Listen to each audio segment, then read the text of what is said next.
Iran और Hezbollah ने Israel पर अपने हमले तेज क्यों कर दिए? क्या नेतन्याहू ईरान और हिजबुल्लाह के हमलों से खुद को बचा पाएंगे? नेतन्याहू के सामने हिजबुल्लाह के 1.5 लाख रॉकेट हैं और दूसरी तरफ हैं ईरान की 2 लाख मिसाइल। नेतन्याहू इन दोनों से एक साथ कैसे लड़ेंगे? यानी जब हिजबुल्लाह और ईरान का डबल अटैक होगा तो इतने बड़े हमले को इजराइल कैसे काउंटर कर पाएगा? तेल अवीव में क्या हुआ? ऐसा वीडियो तो दुनिया ने कभी नहीं देखा। तेल अवीव में इस आग ने क्या नेतन्याहू का युद्ध वाला जुनून जलाना शुरू कर दिया है? इस आग में इजराइल को झकझोरने वाली ऐसी लपटें हैं कि इसके करीब जाने से भी कोई झुलस जाएगा। इजराइल की राजधानी के ऐसे 500 वीडियो वायरल हो रहे हैं क्योंकि हिजबुल्लाह ने इजराइल को अपनी रॉकेट फोर्स से दहला दिया। 18 नवंबर की शाम को हिजबुल्लाह ने इजराइल पर 100 से ज्यादा रॉकेट दागे। टारगेट राजधानी तेल अवीव बनी।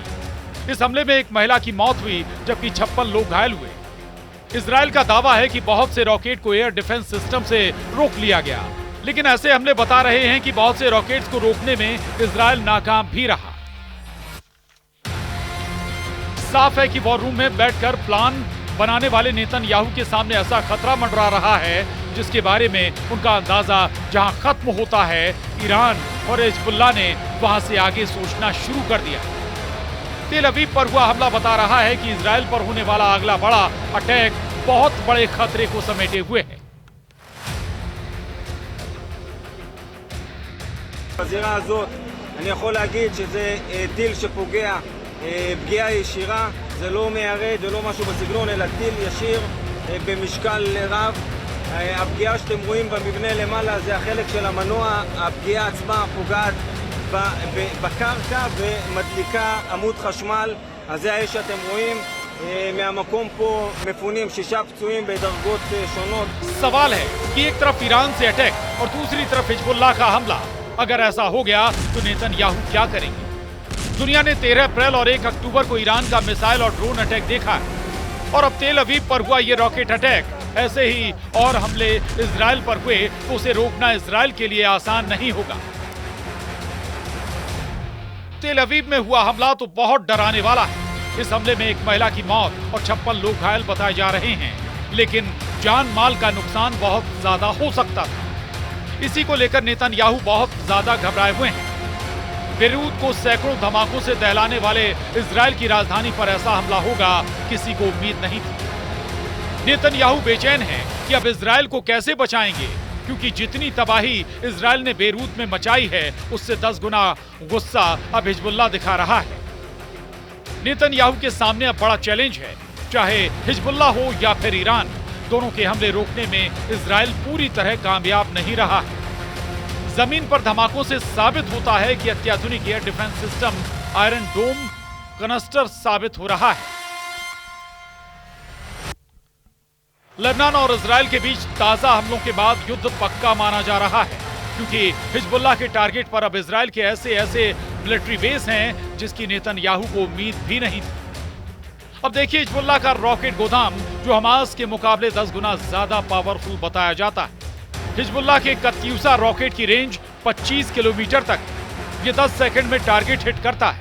इससे आगे हिजबुल्लाह के पास है फज्र 3 नाम का रॉकेट, रेंज है 45 किलोमीटर, टारगेट पर 35 सेकंड में पहुंचता है। हिजबुल्लाह के पास है फज्र 5 रॉकेट, इसकी रेंज है 75 किलोमीटर, टारगेट पर 50 सेकंड में फटता है। हिजबुल्लाह के पास है खैबर रॉकेट, इसकी रेंज है 100 किलोमीटर, टारगेट पर 75 सेकंड में फटता है। हिजबुल्लाह के पास है ज़ेलज़ाल 2 रॉकेट, इसकी रेंज 200 किलोमीटर बताई जाती है। इसमें 600 किलो विस्फोटक फिट किया जा सकता है और ये 120 सेकंड में टारगेट पर पहुंच जाता है।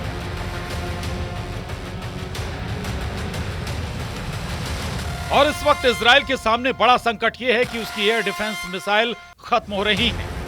7 अक्टूबर 2023 के बाद से इजराइल गाजा से फायर किए जा रहे रॉकेट रोक कर थक चुका है। यही हाल उत्तर वाले फ्रंट पर है, जहां लेबनान से हिजबुल्लाह रोज रॉकेट फायर करता है और इजराइल को अपना आयरन डोम 24 घंटे एक्टिव रखना पड़ता है। हिजबुल्लाह ने टारगेट सेट कर लिए हैं। हिजबुल्लाह के 10,000 रॉकेट वाली सुनामी किसी भी वक्त लॉन्च की जा सकती है।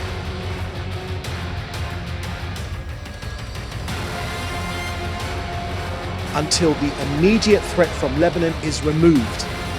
And our people, Israelis living in their own sovereign territory, in their own homes, can safely return to their homes. That's when the conflict will end in our north, not a moment before. Israel और Hezbollah का युद्ध अब Gaza पर बमबारी जैसा खतरनाक होता जा रहा है।